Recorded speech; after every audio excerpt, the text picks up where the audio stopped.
Hello, my wonderful friends. Welcome to the VUS Learning English podcast. My name is Anna, and I am so happy you are here with me today. If this is your first time listening, a very warm welcome to you. I am so glad you found us. And to my dear friends who are returning, welcome back. It is always a joy to have you here. Today we have a very special episode. We are going to step into the kitchen.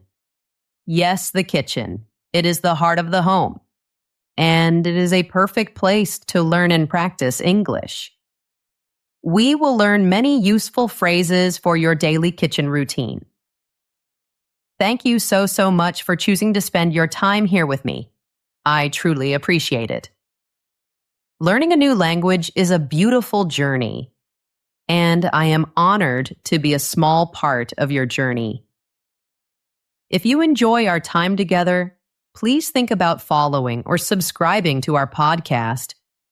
It helps our little community grow, and it helps other English learners just like you find us. Before we begin, I would love to know where you are listening from. Are you in the United States? Or maybe South Korea? Perhaps you are in Brazil or somewhere in Africa. It makes me so happy to imagine all of us from all around the world learning together in this moment. Okay, are you ready to begin? Let's get comfortable. Take a slow, deep breath, and let's start our learning adventure for today. Have you ever tried to follow a recipe in English? Maybe you read the words on the page, but you felt a little bit lost or a little confused. Or maybe you just want to sound more natural. You want to talk about the simple things you do in your kitchen every day. You want to find the right words. If you feel this way, please know you are not alone.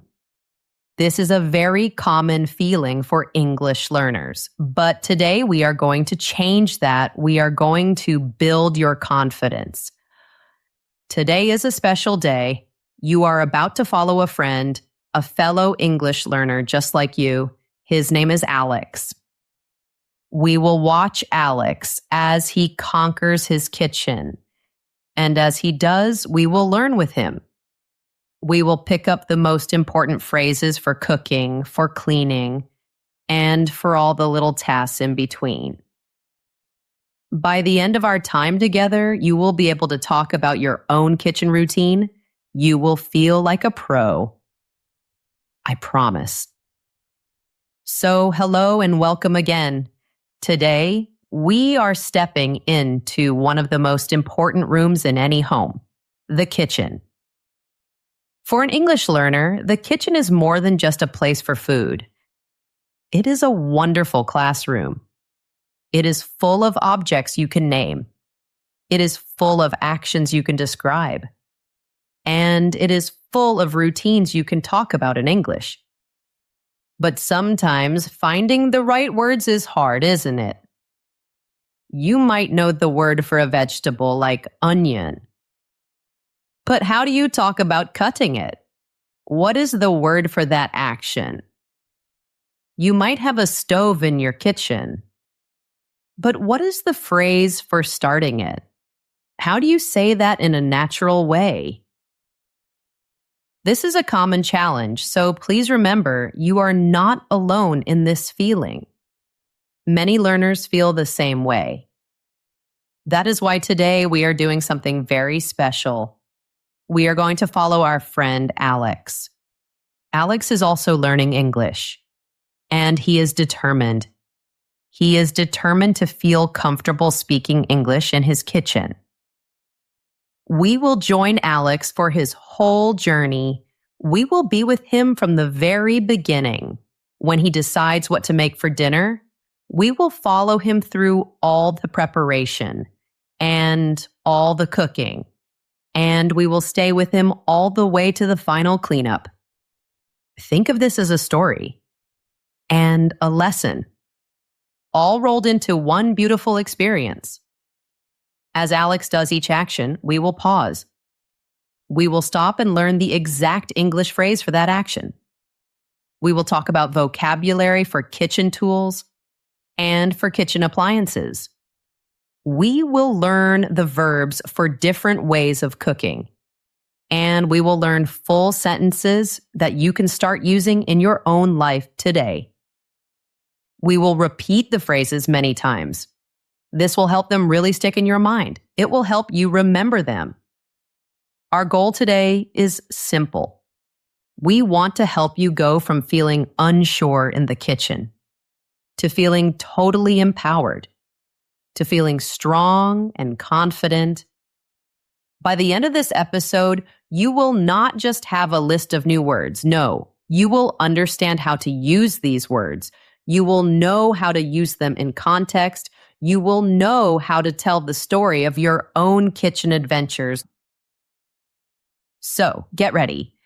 It is time to turn your kitchen into your personal English practice zone. Let's join our friend Alex and start this delicious learning journey together. Act number 1, the preparation. Let's imagine our friend Alex. He is in his living room. He is sitting on his sofa. He looks a bit thoughtful. He is thinking about something. Let's listen to what he says. Alex says, I'm feeling a bit hungry. What a great phrase. It is so simple and so natural. I'm feeling a bit hungry. The word bit just means a little. So he is a little hungry. Let's practice that together. Just say it softly to yourself. I'm feeling a bit hungry. Very good. This is a feeling we can all relate to. We all feel hungry. When that feeling comes, what is the next thought? Yes, the next thought is usually about what to eat. Let's see what Alex decides to do. Let's listen to him. Alex says, what should I make for dinner tonight? I feel like having some pasta. Yeah, I think I'll cook some pasta. Perfect. Alex just made a decision. He decided what to eat. Listen to the phrase he used. I think I'll cook some pasta. I think I'll cook. This is a wonderful, natural way to say what you plan to do. It sounds very friendly and relaxed. You can use this for any meal. For example, you could say, I think I'll cook some chicken. Or you could say, I think I'll make a salad. Did you notice? Alex used the word cook, and I used the word make. I think I'll cook. I think I'll make. In English, when we talk about preparing a meal, we often use cook and make in the same way. They are often interchangeable. So you can use the one that feels most comfortable for you. Both are correct. Both are natural. So Alex has made his decision. He is going to cook pasta. Now the real work begins. The first step to making any good meal is gathering your supplies. You need to get everything ready. Let's follow Alex as he walks into his kitchen. Imagine him standing up from the sofa. He walks into the kitchen. The first stop? The refrigerator. This is a big cold box where we keep food fresh. Refrigerator. It's a long word, isn't it? In everyday conversation, you will almost always hear people call it the fridge, just fridge. It's shorter and much easier to say. So Alex goes to the fridge. Let's see what he does next. He says, okay, first I need to get out the ingredients. This is a key phrase. It is so important. To get out the ingredients. Let's say that phrase together. To get out the ingredients. Excellent.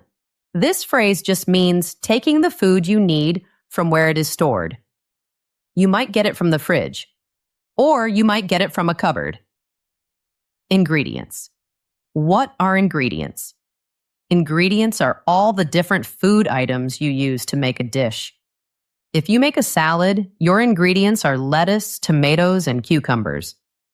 If you make a cake, Your ingredients are flour, sugar, and eggs. So Alex needs to get out his ingredients. He opens the fridge.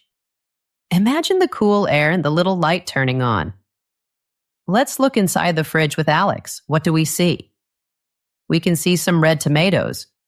We see some onions, some garlic, some brown mushrooms, and some ground beef. These are the ingredients for his pasta sauce. Alex takes out the vegetables. He takes the tomatoes. He takes the onions. He takes the mushrooms. He is getting out the ingredients. After the fridge, Alex goes to another place. He heads to the pantry, or a more common word is cupboard. Cupboard. A cupboard is a storage cabinet. It has doors. It's usually where you keep dry foods, things like pasta, rice, flour, and cans. Alex opens the cupboard. He gets a box of pasta, and he gets a small jar of tomato paste. Now look, all the ingredients are on the counter. The counter. Another word for this is worktop. The counter or worktop is that flat surface in your kitchen. It's the place where all the preparation work happens. It's where you chop vegetables and mix things together. So Alex has all his ingredients on the counter. Before he starts cooking, it's always a good idea to check the plan. What does Alex do? He says, "Let me just check the recipe quickly." What a useful habit. And what a useful phrase. To check the recipe. A recipe is your set of instructions for a dish. It tells you what to do. It tells you step by step how to cook something. You might find a recipe in a book. A book full of recipes is called a cookery book or a cookbook. But these days, it's more likely you will find a recipe online, on your phone or your computer. So Alex checks the recipe. The ingredients are gathered. The recipe is checked. Now it's time for the tools. In English, we often call kitchen tools kitchen utensils. Utensils. Or you can say cookware. These are the things you cook with. Let's watch Alex. He goes to a drawer and he goes to a cupboard. He needs a few things to get started. First, Alex gets out a pot. A pot, P-O-T. A pot is a deep, round container. We use it for cooking things, especially for boiling things. Since Alex is making pasta, a pot is essential. He needs it for the water. Next, for the sauce, Alex gets out a frying pan. A frying pan. Sometimes this is called a skillet. A frying pan or skillet is a flatter pan. It is used for frying food in oil. Now for the preparation tools, the utensils for getting food ready. Alex gets out a cutting board. A cutting board. You might also hear it called a chopping board. A cutting board is what you cut your ingredients on. It is very important because it protects your counter. And of course, to cut things, what do you need? Yes, you need a knife. A knife. K-N-I-F-E. Alex grabs a large kitchen knife. Finally, Alex takes one more tool from a drawer. It's a special little tool. It's a vegetable peeler, a peeler. A peeler is used to take the skin off of fruits and vegetables. It makes the job very easy. Let's quickly review the tools Alex has gathered. Are you ready? He has a pot, he has a frying pan, he has a cutting board, he has a knife, and he has a vegetable peeler. He is so organized. This is wonderful. When you are organized, cooking is much more fun and relaxing. Now, the real prep work begins. The preparation. This is where we learn a lot of very important action words. In English grammar, we call these verbs. These are the doing words. Let's watch Alex carefully. He takes the vegetables he got from the fridge. He takes them to the sink. The sink is where we get water and wash things. What is the very first step before you handle food? It's always about being clean. Alex says, first, I need to wash my hands. Excellent practice, Alex, and a very important phrase for all of us. I need to wash my hands. After drying his hands, Alex moves on to the food. He says, now I'll wash the vegetables. To wash the vegetables. This is another simple, important phrase.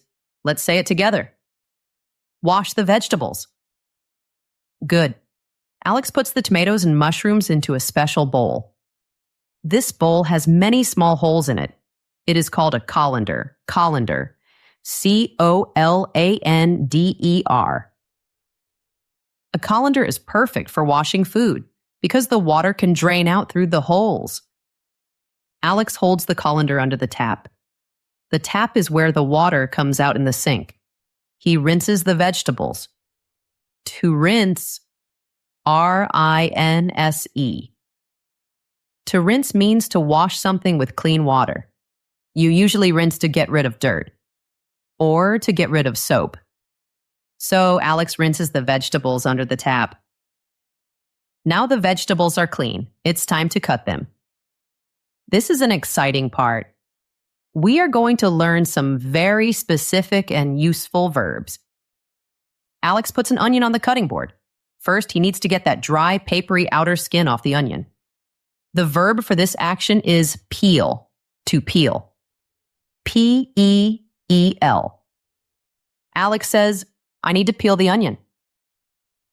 This is a great verb. You can peel an onion. You can peel a potato. You can peel a carrot. You can peel a banana or an orange. You might use your fingers to peel a banana. Or you might use a peeler to peel a potato. Once the onion is peeled, it's time to cut it. This is where English gets very interesting, because we have a few different words for the action of cutting. It depends on how you are cutting. Let's listen to Alex. He says, now I'll chop the onion. To chop. C-H-O-P. To chop means to cut something into smaller pieces. The pieces are kind of irregular. They are not all the same size or shape.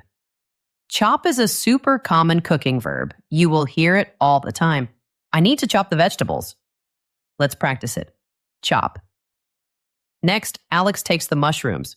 What will he do with them? Let's listen. Alex says, I'm going to slice the mushrooms. To slice. S-L-I-C-E. To slice means cutting something into thin, flat pieces. Imagine a loaf of bread. You slice it. Imagine a piece of cheese. You slice it. The pieces are usually similar in thickness. So, Alex will slice the mushrooms into thin, flat pieces. Now, let's just imagine for a moment. Let's imagine the recipe needed a carrot. And it needed the carrot to be cut into perfect, small, square pieces, like tiny cubes. The verb for that is dice, to dice. D-I-C-E. So Alex would say, I need to dice the carrot. To dice is to cut food into small, uniform cubes. All the pieces look the same. And what about the garlic? Garlic is usually cut into very, very, very tiny pieces. It's almost like a paste. The verb for this is mince, to mince. M-I-N-C-E. So if Alex was preparing garlic, he would say, I'll mince the garlic. Okay, this is so useful. Let's recap those 4 key cutting verbs. This will really help you. First, we have chop, for general, smaller, irregular pieces. Second, we have slice, for thin, flat pieces. Third, we have dice, for small, square, uniform cubes. And fourth, we have mince, for very, very tiny pieces. Isn't that amazing? 4 different words for 4 different ways of cutting. English can be so specific and beautiful. You are doing a wonderful job learning these. As Alex is chopping the onion, he is being very careful. He says, I should be careful with the knife. A very important phrase. Be careful with the knife. Those kitchen knives are sharp. Safety is always important in the kitchen. Now that the vegetables are prepped, it's time to get the cooking station ready. Alex moves over to the stove. This big appliance in the kitchen is called a stove, or in British English, you might hear cooker. The top part where you put pots and pans is the stovetop, or hob, and the bottom part, the box for baking, is the oven. Alex needs to start the heat. He says, I need to turn on the stove. To turn on the stove. This simple phrase just means to start the heat. So you can begin cooking. Alex places the large pot on one of the burners. A burner is the part of the stove that gets hot. It might be a gas flame or a hot electric circle. Alex says, I'll put the pot on the stove. Simple, clear, perfect. I'll put the pot on the stove. Now for the pasta, Alex needs water. What does he say? I need to boil water for the pasta. He goes back to the sink. He turns on the tap and he fills the pot with water. The action of filling the pot. Then he carries the heavy pot back to the stove. He pours the water into the pot on the stove. Wait, that doesn't seem right. He already filled the pot. Let's correct that. He already filled the pot with water. He places the pot full of water on the stove. Now let's talk about the verb pour, to pour, P-O-U-R. To pour means to make a liquid flow out of a container. Let's watch what Alex does with the frying pan. He says, I'll pour some oil into the pan. Ah, that makes sense. He puts the frying pan on another burner, he opens a bottle of oil, and he pours a little oil into the pan. He makes the oil flow from the bottle into the pan. He could also say he adds a little oil to it. To add. A-D-D. Add is another one of those simple but essential verbs. It just means to put something with something else. And just like that, the preparation stage is complete. Wow!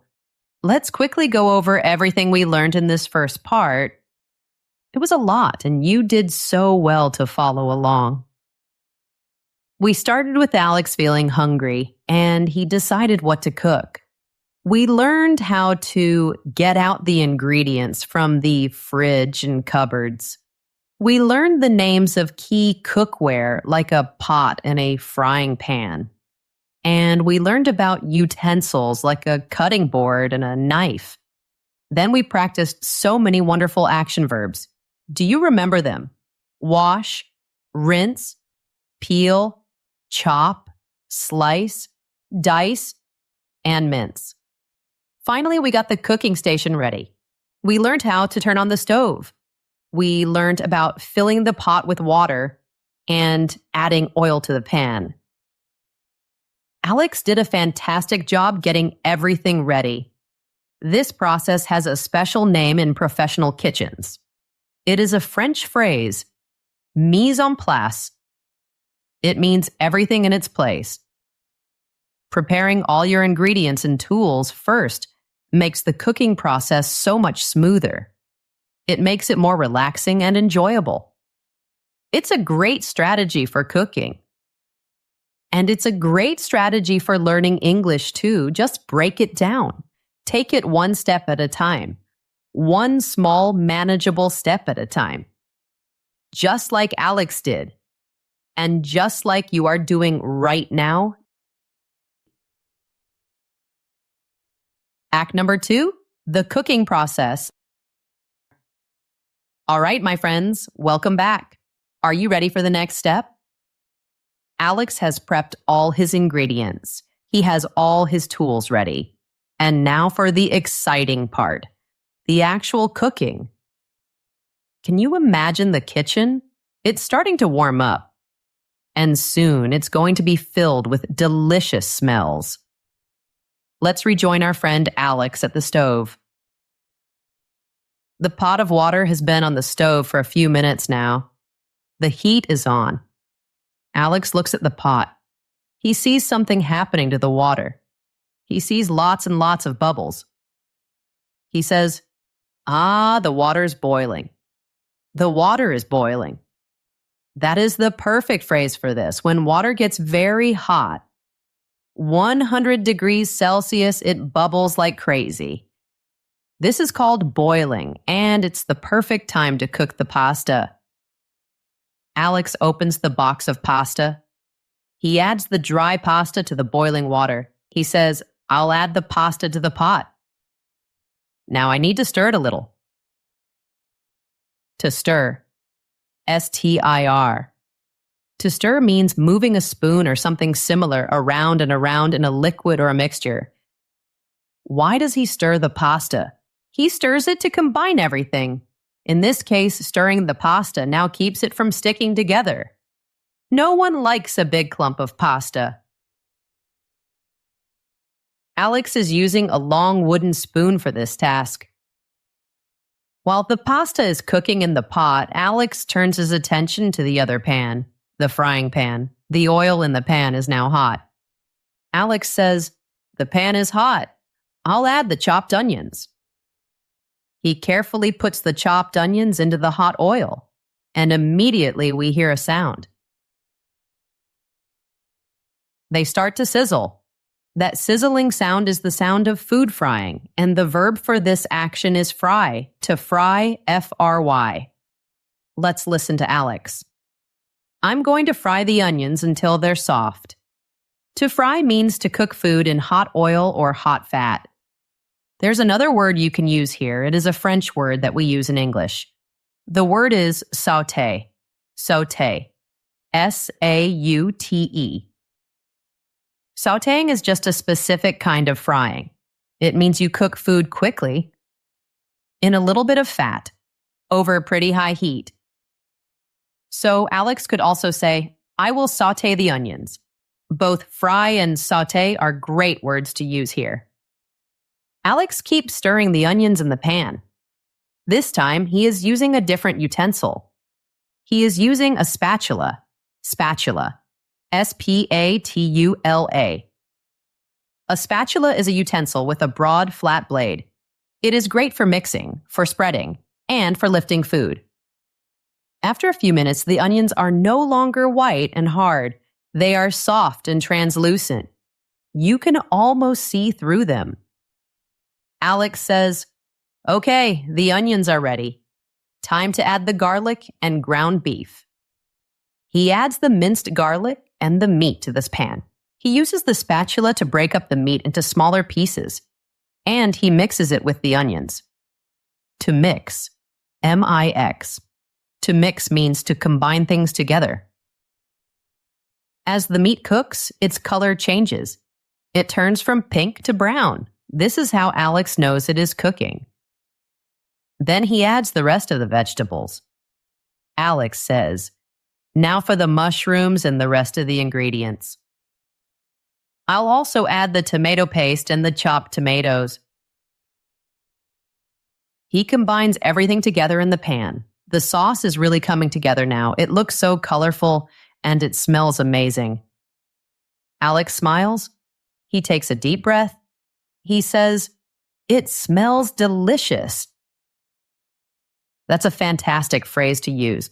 When the smell from your kitchen is wonderful, you can say, it smells delicious. Or you could say, the kitchen smells great. The sauce is full of wonderful ingredients, but it needs some time. It needs time for all the flavors to blend together, to get to know each other. So what does Alex do? He says, I'm going to lower the heat. I want the sauce to simmer. This is a really important cooking technique, and these are two very important phrases. First, to lower the heat. This means to reduce the temperature, to make it less hot. Second, to simmer. S-I-M-M-E-R. To simmer means to cook something gently in a liquid. The liquid is just below the boiling point. When something is simmering, you will see small, gentle bubbles, not the big, fast, rolling bubbles of a full boil. Recipes will often tell you to let the sauce simmer for 20 minutes. This helps to develop deeper, richer flavors. It makes the food more delicious. So the sauce is simmering. The pasta is boiling. While these things are cooking, Alex decides to make something extra. He's going to make some garlic bread. This will need a whole different cooking method. He says, I think I'll make some garlic bread. I need to preheat the oven. To preheat the oven. What does this mean? It means turning the oven on ahead of time. You do this so the oven gets to the right temperature before you put the food inside. Most baking recipes start with this step. It is very important for good results. Alex sets the oven to 180 degrees Celsius. He takes a baguette, which is a long loaf of bread. He slices it, and now he gets the garlic butter ready. To do that, he needs to melt some butter. Alex says, I'll melt the butter in the microwave. To melt, M-E-L-T. To melt means to change something from a solid to a liquid using heat, like an ice cube melting into water on a hot day. Here, Alex will melt the solid butter into liquid butter. He will use the microwave oven, or as we usually say, just the microwave. A microwave is that appliance that cooks food super fast using special waves. Alex puts some butter in a small bowl and puts it in the microwave. Once the butter is melted, it is a golden liquid. Alex mixes in the minced garlic. Then he uses a knife to spread the garlic butter on the bread slices. To spread. S-P-R-E-A-D. To spread means to cover a surface with a thin layer of something soft, like spreading butter on bread, or spreading jam on toast, or spreading cream cheese on a bagel. It's a very common kitchen action. Alex places the buttery bread slices on a baking tray. A baking tray is a flat metal sheet that you put in the oven. Once the oven is hot enough, once it is preheated, Alex carefully puts the tray in the oven. The oven is very hot inside, so Alex uses oven mitts. Oven mitts are very thick gloves. They protect your hands from the heat. Safety first, always. Look at that. Everything is cooking now. The pasta is boiling in the pot. The sauce is simmering in the pan, and the garlic bread is baking in the oven. Baking is the word for cooking with dry heat, usually in an oven. We bake bread, we bake cakes, we bake cookies. This is a good time to check on things. You don't want anything to overcook. Alex looks at the pot of pasta. He says, Is the pasta ready yet? I should taste it to see if it's cooked. To taste the food. This is a critical part of cooking. It is so important. It's how you know if the food is ready. It's how you know if it needs anything else. Alex carefully takes one piece of pasta out of the pot. He blows on it to cool it down, and he tries it. He eats it. He says, it's al dente. Perfect. Now I need to drain the pasta. Al dente is a wonderful term from Italian. We use it in English all the time when we talk about pasta. It literally means to the tooth. It means the pasta is cooked, but it is still a little firm when you bite it. It's not too soft or mushy. It's the perfect texture. Now Alex needs to drain the pasta. To drain. D-R-A-I-N. To drain means to get rid of the extra liquid from food. How does he do this? Remember the colander from before? The bowl with holes? Alex carefully carries the hot pot to the sink. He pours the pasta and all the boiling water into the colander. The water drains out through the holes, and the cooked pasta is left behind. Perfect. Next, Alex tastes the sauce. He takes a clean spoon and tries a little bit. He says, "Let me taste the sauce. It needs more salt." This is a very common problem, and it's an easy one to fix. This phrase is so useful. It needs more salt. Or maybe it needs more pepper. Or it needs more sugar. Alex adds a pinch of salt. A pinch is just a tiny amount. The amount you can hold between your thumb and your first finger. It's not a scientific measurement. It's about feeling. Alex also decides to add some herbs. To add flavor to food, the general verb we use is to season. You season the food. Alex sprinkles some dried oregano into the sauce. To sprinkle. S-P-R-I-N-K-L-E. To sprinkle means to scatter little drops or little particles of something over a surface, like sprinkling sugar on a cookie or sprinkling cheese on a pizza. Alex stirs the sauce one last time. At that moment, a timer goes off. It's the timer for the garlic bread. It's ready. Alex uses the oven mitts again. He opens the hot oven door, and he takes the baking tray out of the oven. The garlic bread looks golden brown and crispy. All the parts of the meal are now ready. It is time to put it all together, but first, a very important safety step. Alex says, "Okay, everything's cooked. I need to turn off the stove and the oven." Another crucial phrase. To turn off the stove. Always remember to turn off your appliances when you are finished cooking. Now it's time to serve the meal, to serve. This means to put the food on plates and give it to people to eat. Alex puts a big helping of the drained pasta on a plate. Then he uses a special spoon to put the sauce on top. This spoon is called a ladle. Ladle, L-A-D-L-E.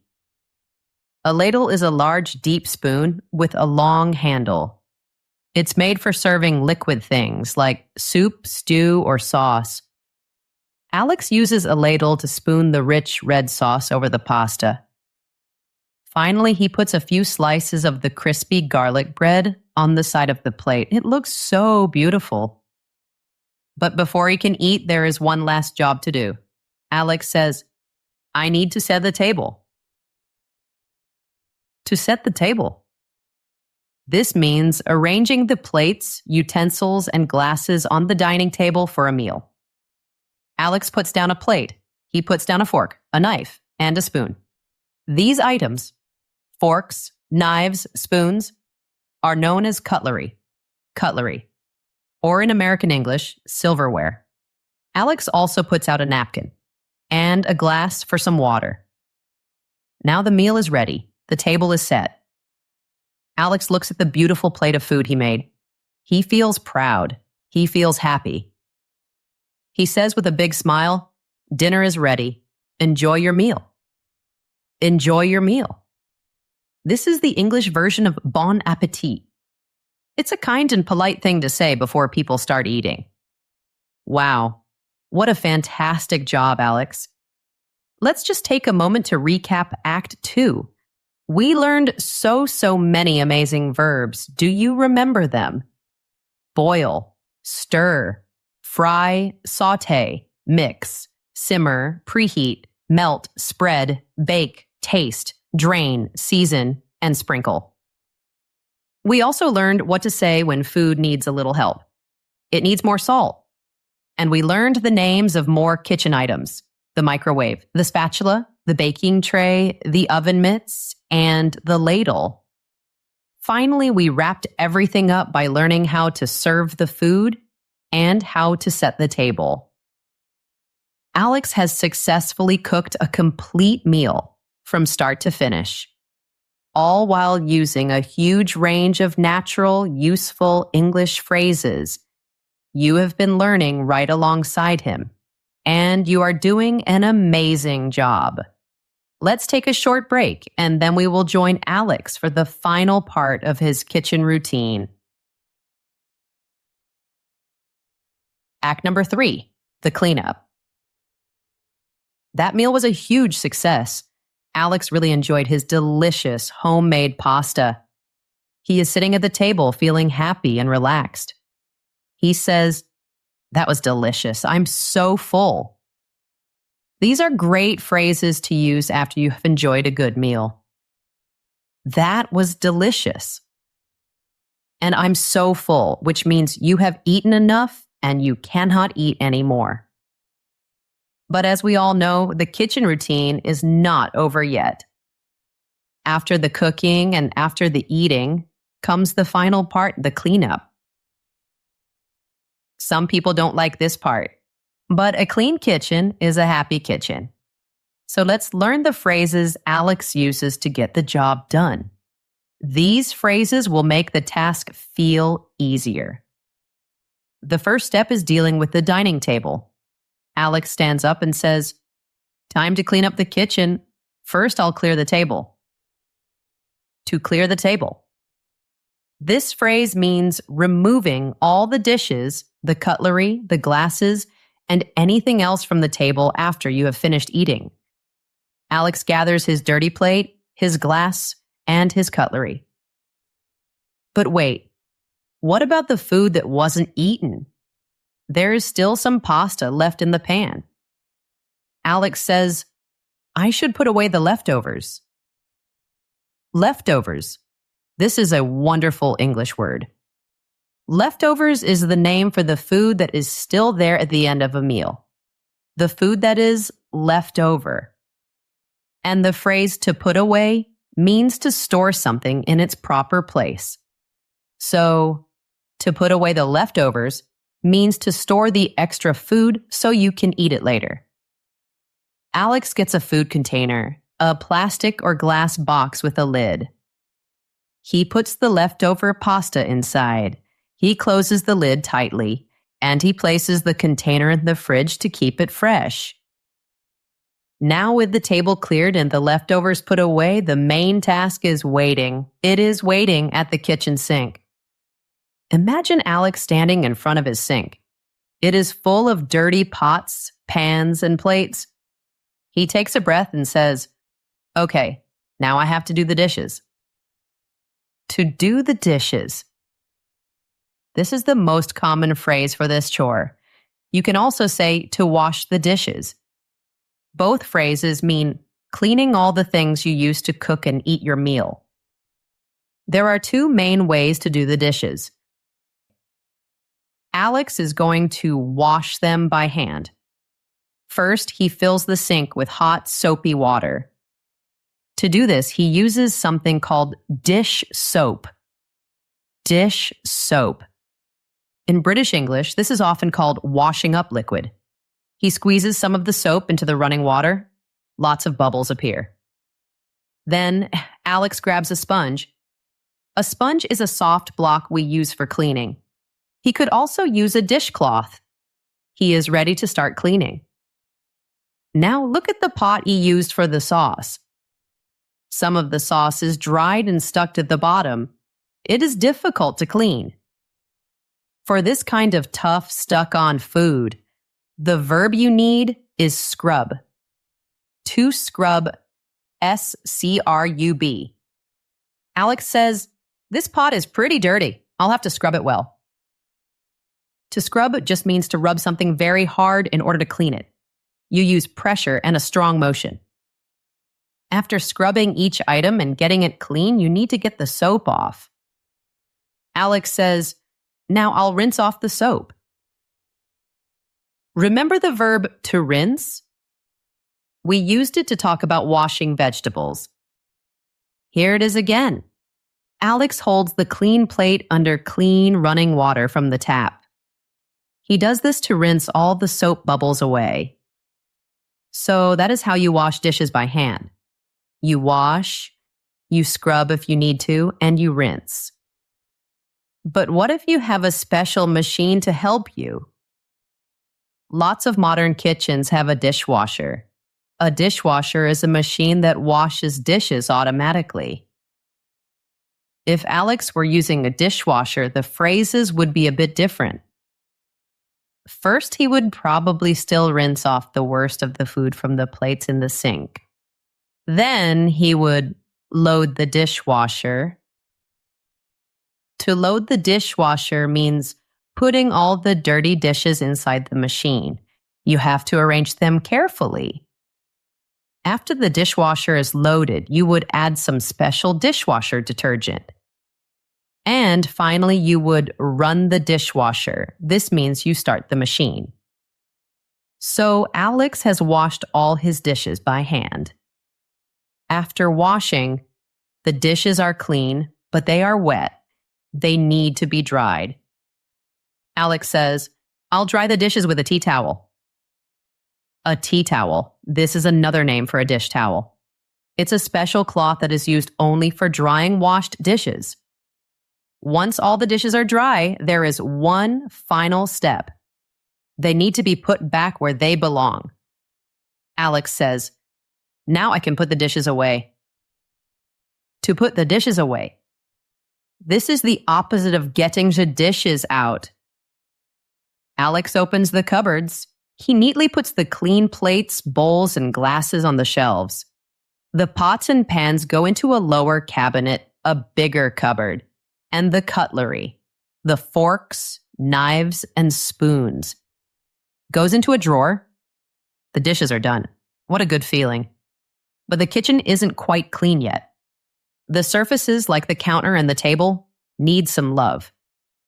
Alex says, "Next, I need to wipe the counter." To wipe the counter. To wipe means to clean a surface by passing a cloth over it. Alex uses a damp cloth, a cloth that is a little bit wet. He wipes away all the crumbs and any spills from his cooking. He also wipes the dining table. Wipe the counter, wipe the table. After all that cooking and eating, the floor probably has some crumbs on it too. Alex looks down at the floor. He says, "I should sweep the floor." To sweep. S-W-E-E-P. To sweep means to clean the floor using a broom. A broom is that brush with a long handle. Alex sweeps all the little bits of dirt into a small pile.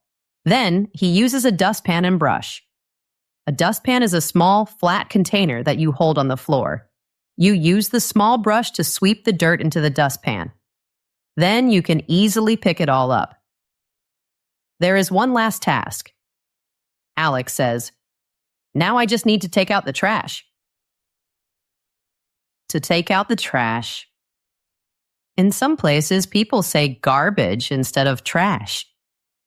This phrase means collecting all the waste from the small bins in your house and putting it in the main bin, probably outside your house. Alex puts the dirt from the dustpan into the waste bin under his sink. Since the bin is now full, he ties the bag and will take it outside. He takes one final look around the kitchen. The dishes are clean and put away. The counters and table are wiped and shining.